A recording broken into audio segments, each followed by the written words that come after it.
identificar os temas, tá? Que é justamente esse passo a passo que tem aqui na plataforma.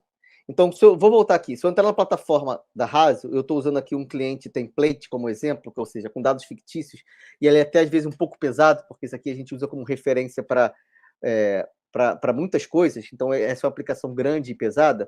Se eu entrar aqui em materialidade, eu posso criar um novo projeto de temas materiais. E quando eu crio um novo projeto de materiais, aparece esse módulo aqui. E quando aparece esse módulo, eu entro nesse módulo e aparece justamente esse passo a passo aqui. E esse passo a passo é como que eu vou construir a materialidade, como eu vou chegar na parte final aqui de definir quais são os temas materiais. E eu começo com o passo 1, que é criar temas.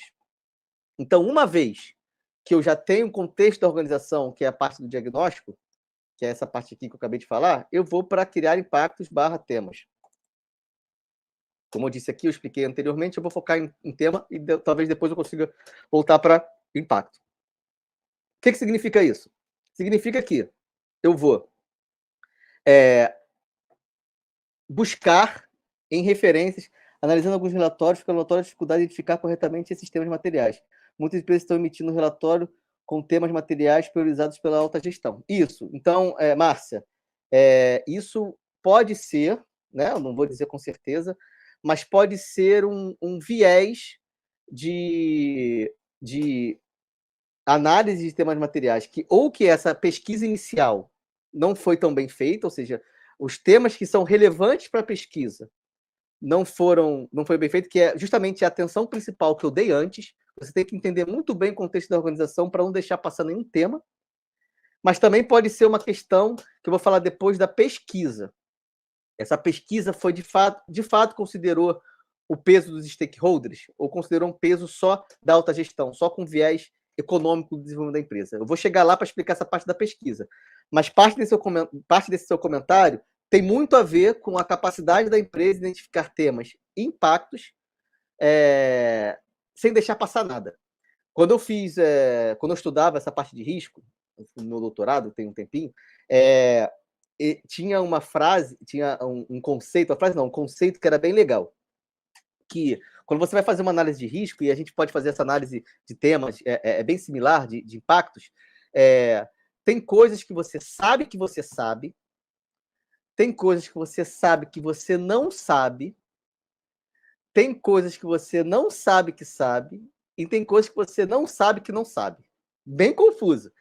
Mas se você pegar essas 4 opções, essas 4 coisas que eu falei aqui, e refletir sobre elas, o que diz é que você dificilmente vai conseguir pegar tudo. E essa é uma das dificuldades da análise de risco e análise de impacto, né?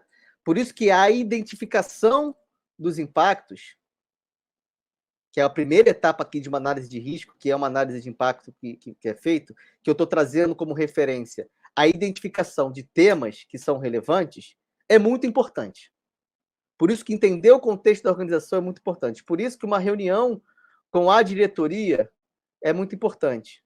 Por isso que entender sobre a empresa é muito importante. Por isso que entender se os stakeholders têm um canal aberto com a empresa para saber se eles conseguiram passar algum impacto que a empresa faz que ela nem percebeu ainda é muito importante. Porque, por exemplo, pode ter impacto que a sua empresa não vê, que a sua empresa faz, mas se você tiver um canal de comunicação com o stakeholder que é engajado, ele pode chegar lá e falar, olha, você está fazendo isso aqui não está legal. E essa informação só poderia ter vindo desse stakeholder. Porque dificilmente você achar que você está causando esse impacto de uma outra maneira.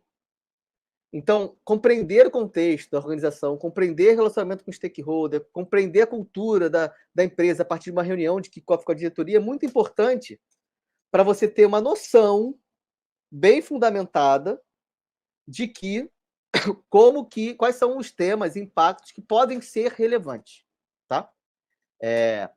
Então, esse é um trabalho prévio, que é um trabalho mais intelectual, é um trabalho que o consultor faz para conseguir mapear tudo que tem que mapear. Beleza. Num segundo momento, você passa de fato para você, aqui no caso, criar os temas, né? Por quê? Aqui você está entrando de fato na parte prática. Não que a outra parte não seja prática, tá?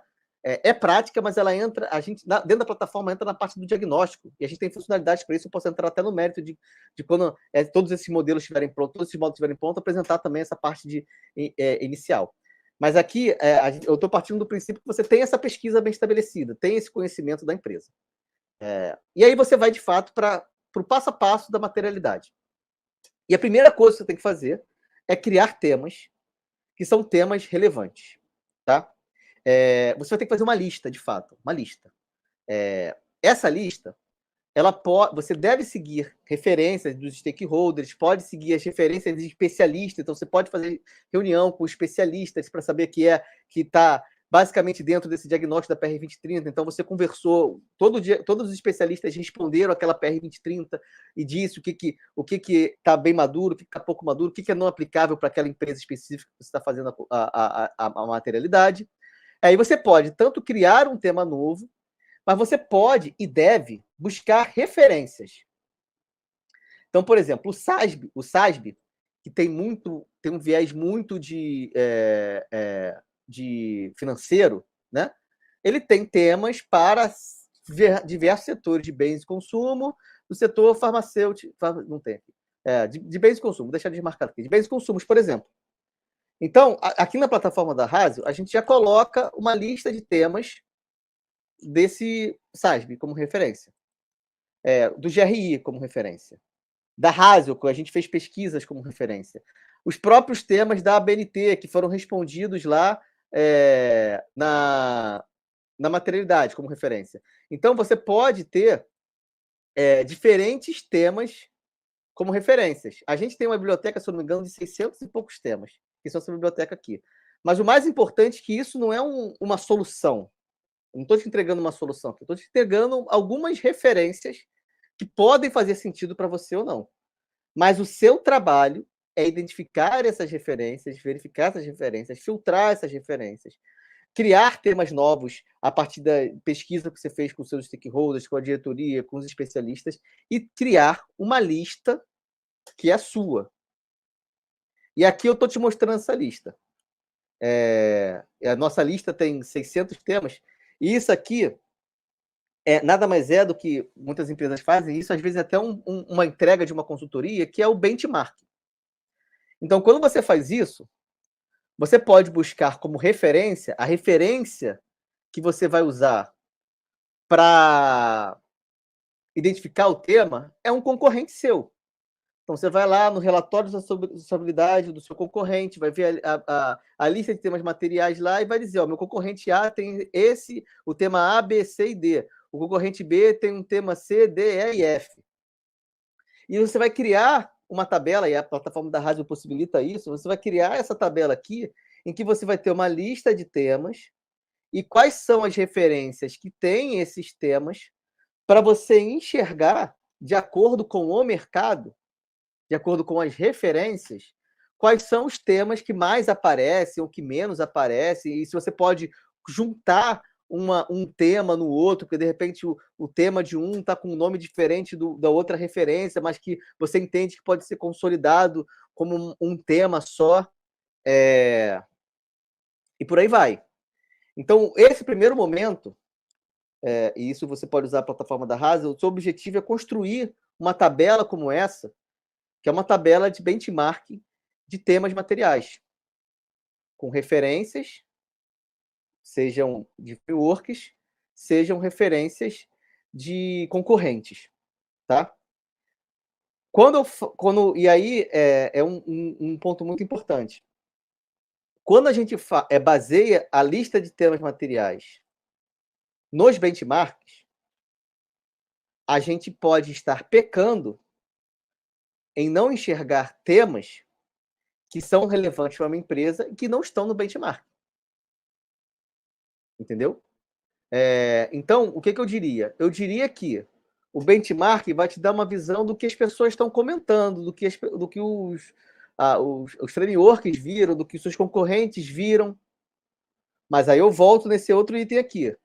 O conhecimento da empresa, o que a empresa faz, a informação, como é que está a relação com os stakeholders, se você tem informação suficiente, como é que é a perspectiva da cultura da empresa, quais são, o que a diretoria já enxerga como relevante para a gestão ESG, que é um tema importante para avanço financeiro da empresa, é extremamente importante, porque você pode criar temas que talvez não estejam mapeados, mas que são específicos para a sua empresa. E você vem aqui e cria um tema que é seu, específico é seu. Novo tema, vai botar aqui as referências do novo tema, vai salvar e ela vai aparecer aqui como referência para você na sua tabelinha. Isso vai passar a ser considerado também.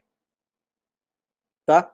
Essa entrega aqui, se a maioria aqui for consultor, isso já é uma entrega de muita importância para uma empresa que quer avançar em DSG. Esse benchmark, né? Quais são os temas, quais são os impactos que podem ser relevantes. A gente da Rasa achou interessante colocar isso, apesar de ser uma entrega, colocar isso dentro da materialidade, porque ela é uma etapa inicial importantíssima para o desenvolvimento da materialidade. Mas ela já é uma entrega muito importante, por isso que estou dando bastante atenção para ela. Principalmente porque é muito importante não deixar passar nada. Não deixar passar o impacto. Essa pesquisa de temas, ela também tem que ser feita com impacto. É importante que não passe o impacto que a sua empresa faz, ou que uma oportunidade também, porque lembrando que a gente pode fazer uma análise de risco, de oportunidades, oportunidade não seja passada nessa análise, tá? Não, que tudo, o máximo que puder ser identificado, seja visto. Mesmo sabendo que vai ter coisas que eventualmente não vão ser mapeadas, tá?